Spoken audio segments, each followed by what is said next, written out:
So you are correct. I asked you guys, what would you use for a stiff tire foam? And you came through for me. A lot of you said use inflatable expanding foam for a firm tire foam on the inside, but I didn't want any kind of spray foam on the inside of tires and aluminum rims. But cheap, inexpensive, closed-celled foam. Brilliant, you guys. For a trailer that takes weight, that's absolutely brilliant. $1 is what it cost. $1 for this. Ta-da! So I have 2, 4, 6, 8, 10, 12 tires to do. And instead of buying extremely expensive foams that may or may not work, this is the right density and thickness with a perfect hole in the middle, perfect roundness all the way around. Chop, chop, chop, chop, chop, chop with a razor, and all of a sudden I have myself all the firm foams that I need for carrying a heavy load on a trailer. Brilliant! Okay, so on my table, I've had everything laid out. First, shout out to my Servo sponsor for this project and for others. Thank you to NSDRC for sending in an RS800 V2 Servo for steering this big fella. There's all the specs for you to see.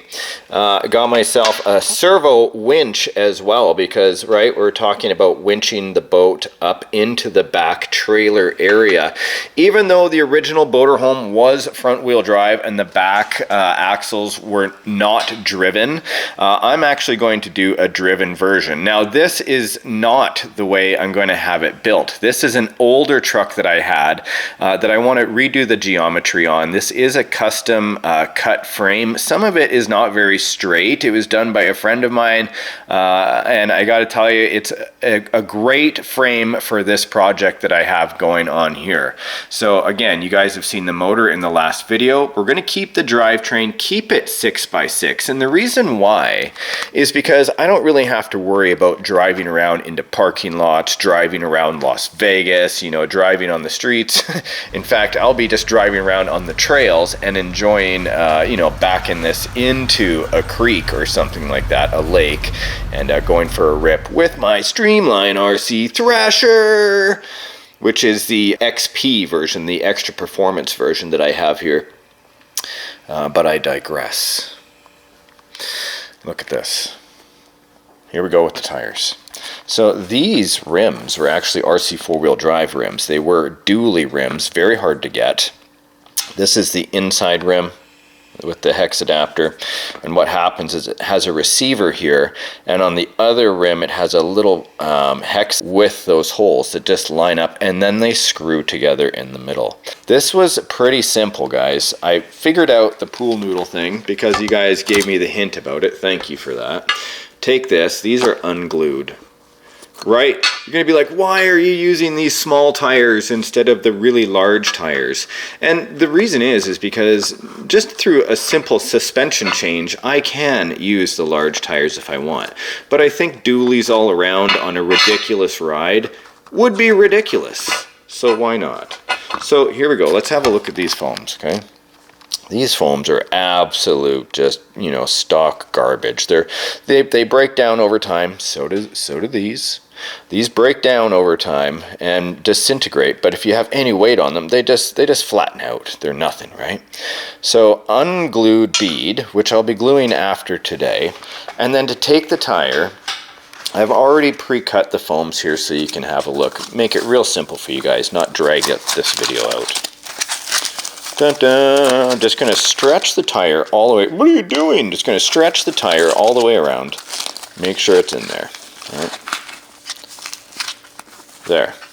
Now, once I'm sure that it's centered as my scientific eye is going to say, yep, done. Then what I'm going to do is simply lay it down flat, okay? You guys might be wondering, well, should you mark out a circle or something? The answer is, yeah, some of you may choose to do that. This way is accurate enough for me. So I'm going to roll the bead back a little, okay? Just a way so when I go in with the razor blade, I'm not cutting the bead. I already know the dimension of my wheel. And so I'm just going to cut the foam with the blade in a circular motion all the way around the outside to kind of create a donut. Then flip it over, do the same thing all the way around, creating that cut. And once you get all the way around, simply just pop it out.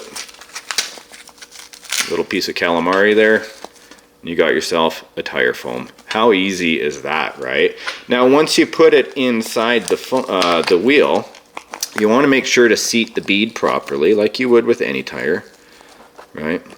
And then what I did was I did one last night, and then I let it sit overnight just to test it before I showed you guys, you know, a how-to. I truly believe that somebody should do a how-to video once they've tried something out. But there you go.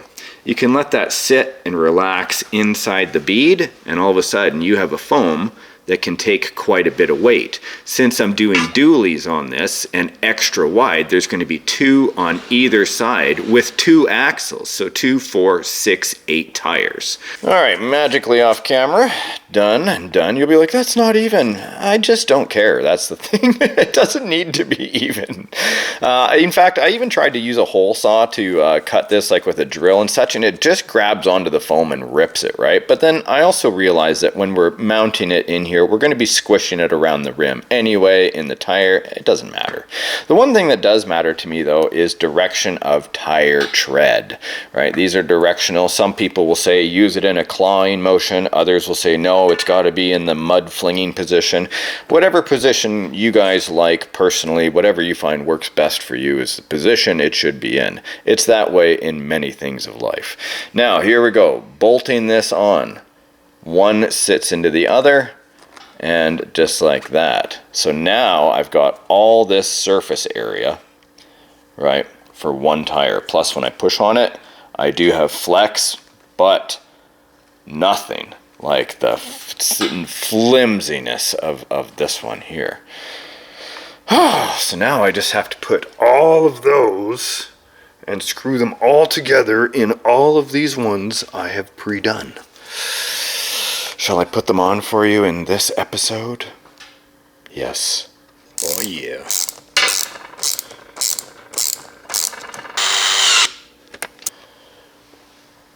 Right.